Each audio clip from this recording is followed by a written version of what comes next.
Je prie le Saint-Esprit de renverser des forteresses de pensée. Renverser, pas pousser, renverser. Ça dit changer complètement la pensée et la mentalité de quelqu'un sur Dieu, sur lui-même et sur les autres.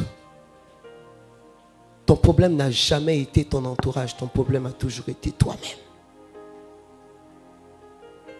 Parce que très vite, tu t'es laissé conduire dans un esprit de limitation et tu as toujours pensé que les autres ont un avantage de plus que toi. Ce que tu as, les autres n'ont pas. Ce que les autres ont, toi, tu n'as pas. C'est pourquoi tu es recherché dans ton domaine d'expertise.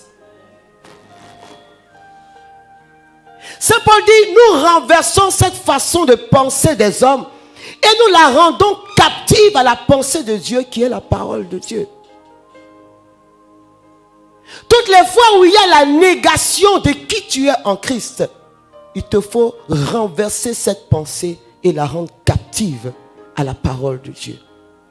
Quelqu'un a-t-il dit tu vas échouer? Rends-la captive à la parole de Dieu qui déclare que ces projets sur ta vie ne sont pas des projets de malheur, que tu n'es pas un échec, mais que tu es une réussite dans les mains de Dieu. C'est cela rendre captive. C'est renverser la pensée par la pensée de Dieu. Quelqu'un a-t-il dit que toi tu vas mourir?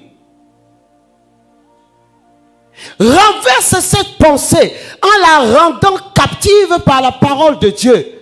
La parole de Dieu dit quoi? Le psalmiste dit, non, je ne mourrai pas, je vivrai et je raconterai les bontés de l'Éternel. Alors je rends captive cette parole de mort à la parole du psalmiste qui dit, et je le déclare à mon avantage, je ne mourrai pas, je vivrai, je raconterai les bienfaits, les bontés, les merveilles, les prodiges de Dieu dans ma vie.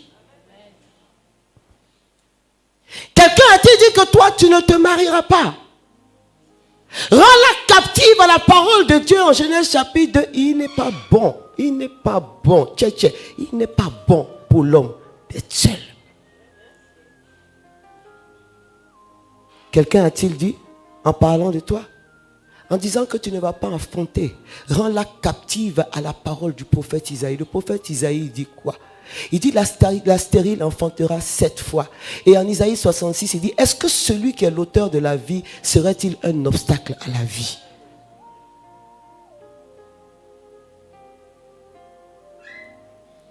C'est ce qui anime ta pensée et qui te fait dire que le soir de ta vie a sonné et qu'il n'y a plus rien à faire. Rends-la captive à cette parole que les émissaires de Dieu, les anges de Dieu ont dit à Sarah, y a-t-il rien de trop merveilleux pour Dieu? Si quelqu'un te dit tu ne peux pas et que toi-même tu commences à être convaincu par ta chair que ce n'est pas possible, rends-la captive à la parole de Marie, de l'ange à Marie en Luc 1,37, car rien n'est impossible à Dieu.